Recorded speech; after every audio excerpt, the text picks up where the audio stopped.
Good morning student. आज हम लोग यहाँ पर देखेंगे कि एक नया चैप्टर हमारा शुरू कर रहे हैं जिसका नाम है डिसोल्यूशन ऑफ पार्टनरशिप। तो डिसोल्यूशन ऑफ पार्टनरशिप का मतलब होता है कि जब कोई भी पार्टनर्स जब इनके बीच कॉन्फ्लिक्ट होने लग जाए या फिर जितने भी पार्टनर्स हैं उनको कंटिन्यूशन में लॉस होने लग जाए तो वो फर्म को बंद करना चाहते हैं। तो इसीलिए फर्म को बंद करना ही यहाँ पर क्या कहलाता है, डिसोल्यूशन ऑफ पार्टनरशिप। अब इसमें करते क्या है, तो देखिए डिसोल्यूशन ऑफ पार्टनरशिप में यानी जब फर्म बंद होती है तो जितनी भी एसेट्स होती हैं इन सबको जो है वो सेल आउट कर दिया जाता है और जितनी भी लाइबिलिटीज़ होती हैं इन सब का पेमेंट कर दिया जाता है। तो एसेट को सेल आउट करने के लिए और लाइबिलिटीज़ का पेमेंट करने के लिए हम बनाते हैं एक रियलाइजेशन अकाउंट को। तो इस चैप्टर में अभी तक जो आप पहले पढ़ रहे थे रीवैल्यूएशन, तो अब उसकी जगह आ जाता है realisation account, partners capital account और लास्ट में बनता है एक बैंक अकाउंट। तो अब यहाँ पर देखिए कि ये जो रियलाइजेशन अकाउंट है इसको कैसे बनाया जाता है। बहुत सिंपल प्रोसेस है। ये पूरा एक क्रॉस जो है उसमें चलता है। क्रॉस कैसे मैं कह रहा हूँ आपको कि जितनी भी ये रियलाइजेशन का डेबिट साइड है और ये रियलाइजेशन अकाउंट का क्रेडिट साइड है, तो जितनी भी एसेट्स हैं ये सभी एसेट्स डेबिट साइड में ट्रांसफ़र हो जाती है और जो लाइबिलिटीज़ हैं वो क्रेडिट साइड में यहाँ पर ट्रांसफ़र होती है। तो जैसे हमारे पास यहाँ पर है बिल्डिंग, इन्वेस्टमेंट, स्टॉक, डेटर, तो ये चारों जो है वो रियलाइजेशन के डेबिट में आ जाएंगे। और जो हमारे पास लाइबिलिटीज़ है जैसे क्रेडिटर हैं, बिल्स पेबल हैं, तो ये दोनों भी रियलाइजेशन की क्रेडिट साइड में आएंगे। तो जितनी एसेट है वो सभी कुछ आने वाली है डेबिट साइड में, जितनी लाइबिलिटीज़ है वो सब जाने वाली है क्रेडिट साइड में। दूसरी बात यहाँ ये समझ लीजिए कि जो कैपिटल है वो कैपिटल अकाउंट में ट्रांसफ़र हो जाएगी हमेशा की तरह। जनरल रिजर्व है तो वो पार्टनर्स में डिस्ट्रीब्यूट हो जाएगी। और जैसे आज हमने यहाँ पर लिया है एक प्रॉफिट एंड लॉस अकाउंट, कई बार ये डेबिट में लिख के आता है तो समझ जाइए कि ये लॉस है और ये प्रॉफिट एंड लॉस अकाउंट भी पार्टनर्स कैपिटल में ट्रांसफ़र होकर डेबिट साइड में। तो यहाँ पर अब इसको हम स्टार्ट करते हैं, इसको वन बाय वन समझते हैं कि ये किस तरीके से होगा। तो यहाँ पर आपको क्या ध्यान रखना है कि डिसोल्यूशन ऑफ पार्टनरशिप एकदम सबसे इजी है और इसके लिए आपको कुछ ज़्यादा विशेष रूल ध्यान नहीं रखने हैं। जो बेसिक रूल्स हैं आज इसके बारे में हम यहाँ पर अभी सीखेंगे कि वो किस तरीके से आपको यहाँ पर जो है वो बनाना है। तो देखिए सबसे पहले हम शुरुआत कर रहे हैं अभी कैपिटल से। तो कैपिटल जैसे हम पहले भी पढ़ते थे कि वो कैपिटल अकाउंट में जाता है, तो हम यहाँ लिख देंगे बाय बैलेंस ब्रॉट डाउन। ए का जो कैपिटल है वो हमने अभी 30,000 लिया है, ये आपको समझाने के लिए है, और बी का जो कैपिटल है वो 20,000 का है। तो 30,000 20,000 हमने यहाँ लिख दिया। अब है जनरल रिजर्व, तो अभी हम मान लेते हैं कि ए और बी जो है वो हमारे इक्वल पार्टनर हैं, तो हम यहाँ पर लिख देंगे बाय जनरल रिजर्व, और इसका जो अमाउंट है वो 4,000 है। तो इक्वल अगर हम माने तो इसको हम 2,000 ए और बी में बांट देंगे। तो आपको ध्यान रखना है कि कोई भी जनरल रिजर्व हो, कोई भी प्रॉफिट एंड लॉस अकाउंट हो या फिर वर्कमैन कंपनसेशन फंड हो, तो जनरली उसको सभी पार्टनर्स में यहाँ पर बांट देना है। अब है क्रेडिटर। देखिए इसका कोई अकाउंट नहीं तो ये रियलाइजेशन में जाएगा क्रेडिट में, तो मैं यहाँ लिखूँगा बाय क्रेडिटर्स, और क्रेडिटर हम लिख देंगे 6,000। फिर बाय बिल्स पेबल, और बिल्स पेबल 2,000 के थे। अब हमारे पास कोई लाइबिलिटी नहीं है, यानी सिंपल हुआ कि जो कैपिटल और अगर कोई अनडिवाइडेड प्रॉफिट है या कोई रिजर्व है तो उसको डिस्ट्रीब्यूशन के बाद जो भी लाइबिलिटी रहेगी उसको हम क्रेडिट साइड में लिख देते हैं। अब ऐसी जो हमारे पास एसेट्स हैं जैसे building, investment, stock, debtor, bank, तो बैंक के लिए तो बैंक अकाउंट है। तो जो बिल्डिंग है उसको हम रियलाइजेशन के डेबिट में लिख देंगे टू बिल्डिंग, और ये हम लिख देंगे 20,000 का हमने लिया है अभी। दूसरा है इन्वेस्टमेंट, तो टू इन्वेस्टमेंट, ये इन्वेस्टमेंट है हमारे पास 10,000 का। फिर है स्टॉक, तो ये स्टॉक जो है वो 15,000 का है। फिर है डेटर्स, तो ये डेटर्स को हम लिख रहे हैं ये 5,000 के हैं। बैंक है तो हमेशा की तरह यहाँ लिख दिया जाएगा टू बैलेंस ब्रॉट डाउन, और ये हमारे पास है 6000 का। प्रॉफिट एंड लॉस अकाउंट है, तो देखिए प्रॉफिट एंड लॉस, ये लॉस है तो ये कैपिटल अकाउंट के डेबिट में, to profit and loss account. 6000 का था, इक्वल मान रहे हैं तो 3000। तो ये इसका एक बेसिक प्रोसीजर मैंने आपको यहाँ पर समझाया कि किस तरीके से बैलेंस शीट से आपको रियलाइजेशन अकाउंट बनाना है, किस तरीके से पार्टनर्स कैपिटल अकाउंट में अमाउंट को ट्रांसफ़र करना है, और कैसे आपको बैंक में उसका बैलेंस जो है वो ट्रांसफ़र कर लेना है। अब बात यहाँ पर ये समझते हैं कि इसके आगे क्या करते हैं। तो सेकेंड स्टेप में अब क्या करेंगे कि आपको गिवन होगा कि जो बिल्डिंग है उससे कितना पैसा रियलाइज़ हुआ, जो इन्वेस्टमेंट है उससे कितना पैसा आपको मिला, जो डेटर है उससे आपको कितना पैसा मिला। तो जैसे सपोज़ अगर मैं यहाँ पे लिख दूँ कि जो एडजस्टमेंट है उसको मैं यहाँ पर आपको एक कुछ एडजस्टमेंट जो है उसको यहाँ समझाने का कोशिश करता हूँ। जैसे एडजस्टमेंट में अगर मान लीजिए लिखा रहता है कि बिल्डिंग रियलाइज्ड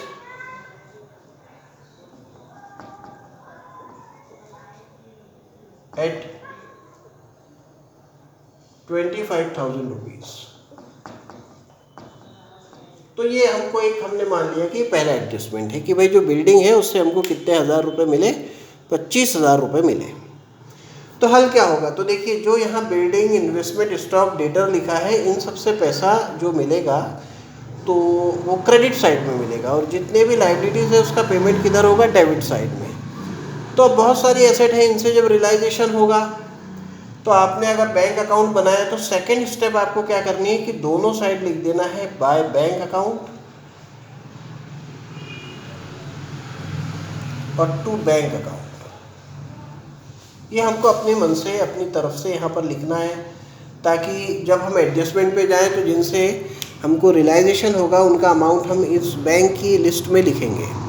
तो जैसे यहाँ पर है कि बिल्डिंग रियलाइज एट 25,000, तो बिल्डिंग से अगर 25,000 मिले हैं तो बिल्डिंग लिखिए डेबिट में, तो हमको क्रेडिट में जाना है, यानी जो अपोजिट साइड में उसका सोल्यूशन करना है।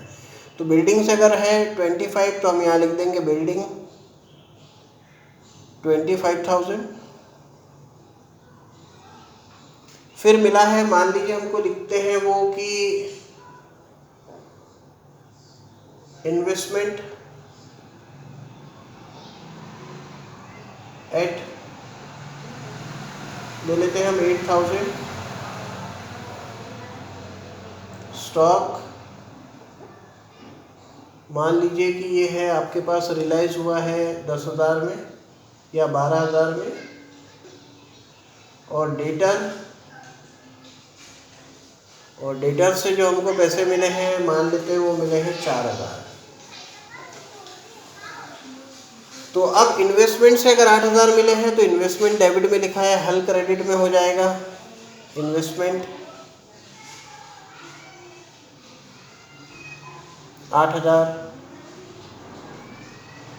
स्टॉक से 12,000 मिले हैं तो स्टॉक 12,000, डेटर से 4,000 मिले हैं तो डेटर्स 4,000। तो देखिए इस तरीके से जो पूरी एसेट है उससे जो रियलाइजेशन था वो हमने यहाँ लिख लिया। अब हम इसका पहले टोटल कर लेते हैं। तो इसका जो टोटल आता है वो 45 और 4 मिला के 49,000 आता है।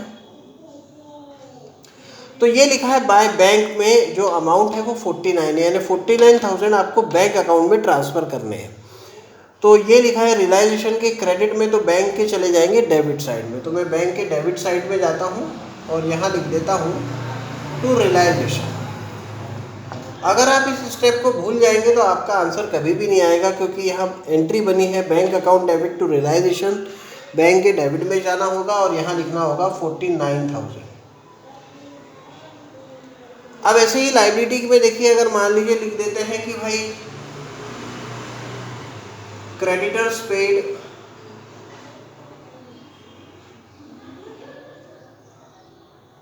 ये है सपोज 4,000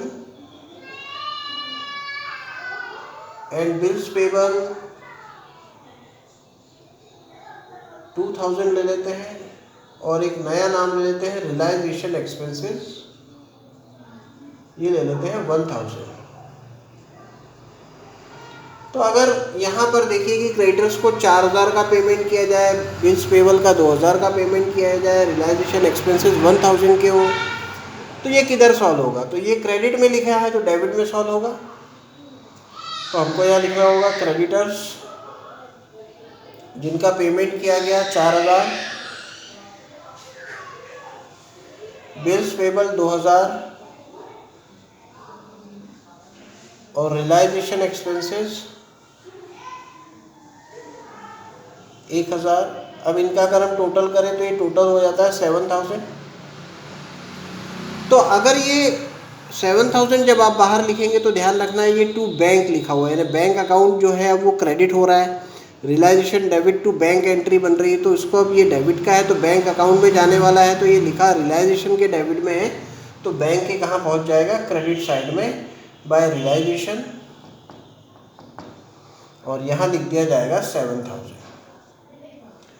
अब हमको क्या करना है? तो इस अकाउंट को पूरा क्लोज कर लेना है और इसका जो भी प्रॉफिट लॉस होगा इसको हम पार्टनर्स में डिस्ट्रीब्यूट कर देंगे।